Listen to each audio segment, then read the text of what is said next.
Daily taste the daily. ఆ YCP మాజీ మంత్రికి వీఐపీ ట్రీట్మెంట్ ఇస్తున్నారా? తిరుమల కొండపైకి ఎప్పుడు వెళ్ళినా టీటీడీ అధికారులు అత్యంత ఇంపార్టెన్స్ ఇస్తున్నారా? స్థానిక నేత కావడంతోనే వీఐపీ కోట దర్శనాలు కల్పిస్తున్నారా, లేక మరో కారణం ఉందా? ఇంతకీ ఆ నేతకు తిరుమలలో అంత ఇంపార్టెన్స్ ఎందుకు ఇస్తున్నారు? Let's watch the story.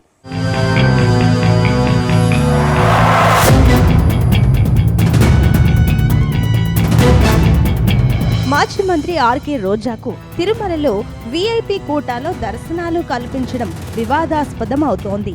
తాజాగా తిరుమల శ్రీవారిని ఆర్కే రోజా దర్శించుకున్నారు. ఆమెతో పాటు మరో నటి రవళి కూడా శ్రీవారి సేవలో పాల్గొన్నారు. అయితే శ్రీవారి దర్శనం తర్వాత బయటకు రాగానే రంగనాయకుల మండపంలో శాలువా కప్పించుకొని కనిపించారు. అంతేకాదు రోజాతో కనీసం 20 నుంచి 30 మంది వరకు దర్శనాలకు వెళ్లడం చర్చనీయాంశం అవుతోంది. అయితే రాష్ట్రంలో సర్కార్ మారింది, కూటమి సర్కార్ అధికారంలో ఉంది. అయినప్పటికీ రోజాకు టీటీడీ అధికారులు ఎందుకంత ప్రయారిటీ ఇస్తున్నారని అధికార పార్టీ నేతలు చర్చించుకుంటున్నారు.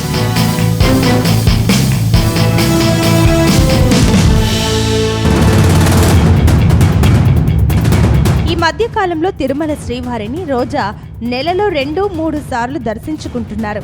నిన్న కూడా శ్రీవారి దర్శనానికి వెళ్లి వచ్చారు. ఆమెతో పాటు సినీ ఇండస్ట్రీకి చెందిన తన స్నేహితులు రవళి, జ్యోతితో పాటు పలువురిని తీసుకెళ్లారు.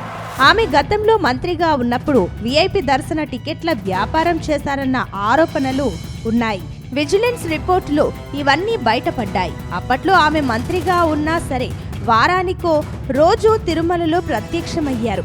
ఇప్పుడు ఎలాంటి పవర్ లేకపోయినా, వీఐపీ కోటా లేకపోయినా ఎలా ఆమెతో పాటు ఆమె బలగాన్ని వీఐపీ దర్శనం చేయించి రంగనాయకుల మండపంలో ఎందుకు సన్మానం చేయిస్తున్నారన్న ప్రశ్నలు వ్యక్తమవుతున్నాయి.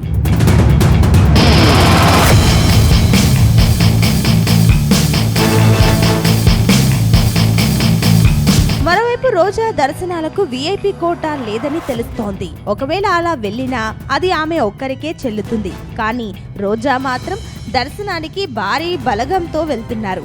అయితే వారి సంగతి ఏంటని ప్రశ్నలు వ్యక్తమవుతున్నాయి. మరోవైపు వైసీపీ అధికారంలో ఉండగా చేసిన అక్రమాల గురించి, టికెట్ల విక్రయాల గురించి విజిలెన్స్ రిపోర్టు ఆధారంగా చర్యలు తీసుకోవడం లేదని చర్చ సైతం జరుగుతోంది.